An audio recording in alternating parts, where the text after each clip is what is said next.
Salut! Aujourd'hui je te parle du lac de la Mai. Le lac de la Mai se trouve dans les Vosges sur la commune de Vexincourt et il est plutôt connu pour une de ses légendes. Avant de te raconter la légende du lac de la Mai, il faut que je te précise que cet endroit est un lieu d'ermitage depuis le XIe siècle. Au XIe siècle, toutes les Vosges ne sont pas complètement christianisées, surtout dans des endroits aussi reculés que celui où se trouve le lac de la Mai. En ce qui concerne ermitage, abbaye et monastère, leurs acteurs jouent un véritable rôle de missionnaires. Et là où on ne va pas trouver d'hommes, on va trouver des endroits qui marquent la présence du Dieu des chrétiens. Et ça a perduré jusqu'à aujourd'hui.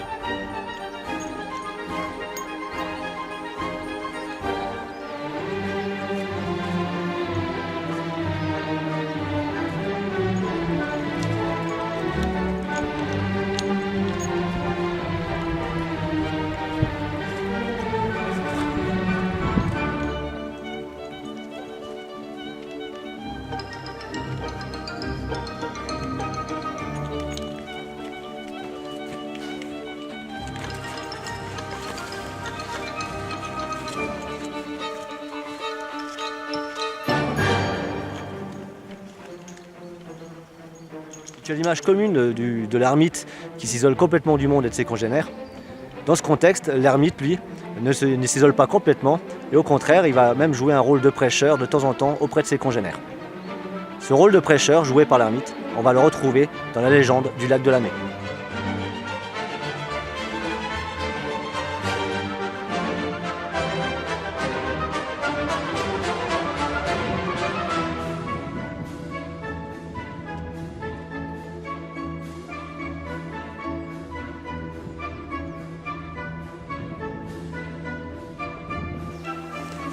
Qui dit religion, ermitage, prêcha, tout ça, dit lieu de culte. Celui que tu vois derrière moi, c'est la chapelle qui se trouve au-dessus du lac.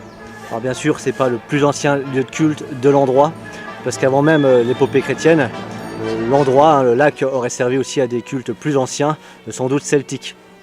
Au XIe siècle, un ermite vient s'installer, et au XVIe siècle, on construit un lieu de pèlerinage. Il sera détruit ensuite, puis reconstruit. La chapelle que tu vois derrière moi, donc n'est pas si ancienne que ça, je crois qu'elle date du 19e siècle. Par contre, quand on en fait le tour, on voit derrière et en dessous des traces d'une construction plus ancienne. Là, tu peux voir l'arrière de la chapelle, et quand on descend, tu vois en dessous les traces d'une construction plus ancienne. En contrebas, derrière moi, se trouve le lac. C'est le moment de te raconter la légende. Donc on remonte à une époque où à la place de ce lac, tu avais une grande prairie, un grand pré vert, un endroit magnifique où les gens aimaient se réunir chaque dimanche de la Trinité.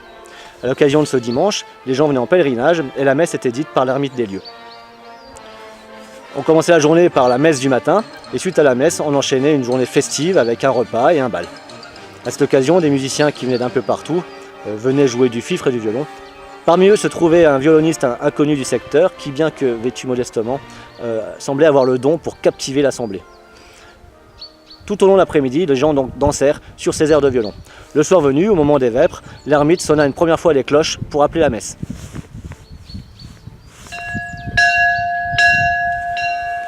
À ce son, les danseurs se sont arrêtés et alors qu'ils auraient dû stopper leur danse pour aller se rendre à la messe, ont finalement continué à danser et à s'amuser. À ce moment-là, l'ermite, un peu inquiet, sonna une deuxième fois les cloches. Mais toujours rien, les danseurs étaient hypnotisés et continuaient à danser, délaissant leur foi. L'ermite se mit à craindre la colère de Dieu et ça n'a pas manqué. À la place où se trouvait le pré, un grondement se fit entendre, le pré s'effondra en espèce de gigantesque fosse dans laquelle furent engloutis tous les danseurs.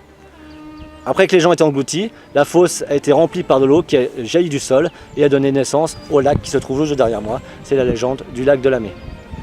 Bien sûr, tu as compris, le violoniste c'était le diable et il venait de jouer un sale tour aux gens. Depuis, il paraîtrait que certains soirs, on entend les lamentations des gens qui se sont fait engloutir. Et pour rajouter à l'ambiance particulière de l'endroit, juste à côté de la chapelle, tu as ce caveau. Bon, aujourd'hui, c'est plutôt un bassin. Il y a une autre légende sur ce lac. Elle parle d'un page au service d'une dame. Il en était amoureux, mais elle refusait ses avances. Puis comme il était un peu colérique, il a fini par la buter. Il a dû prendre la fuite, il a pris ce qu'on a rappelé plus tard le maquis. Il est devenu brigand et lui et toute une équipe de gars dans son genre qu'il dirigeait ont mis sur plusieurs raids régulièrement la région à sac. Et entre deux raids, ils étaient installés là où se trouve le lac, donc où il n'y avait donc à l'époque pas de lac. Avait installé donc sa petite place forte. Et entre deux raids, donc il allait y passer du bon temps. Et c'était un soir de ripaille que le ciel s'est mis à trembler. Les portes du château se sont ouvertes. Et puis là, donc une meute de sangliers et de lynx ont surgi dans le château et ont bouffé tout le monde. Une fois que tous les brigands ont été massacrés et dévorés par les animaux, le château s'est effondré et à sa place, on a ce lac. Si t'es pas du genre à croire aux légendes, bah ce lac il est d'origine glaciaire, comme beaucoup de lacs dans les Vosges. Il fait une superficie d'1,6 hectare et une profondeur de 15 mètres. En tout cas, j'espère que cet endroit te plaît. Moi, j'ai fait une petite promenade de 6 km autour du lac à l'occasion de cette vidéo. La promenade est simple, elle est balisée par un anneau jaune du balisage du club vosgien. C'est vraiment une belle promenade avec un paysage assez varié. Je te conseille de la faire, elle n'a pas pour longtemps, 6 km c'est rien. Pour l'heure, cette vidéo est terminée. Je te remercie d'avoir regardé et je te dis à une prochaine.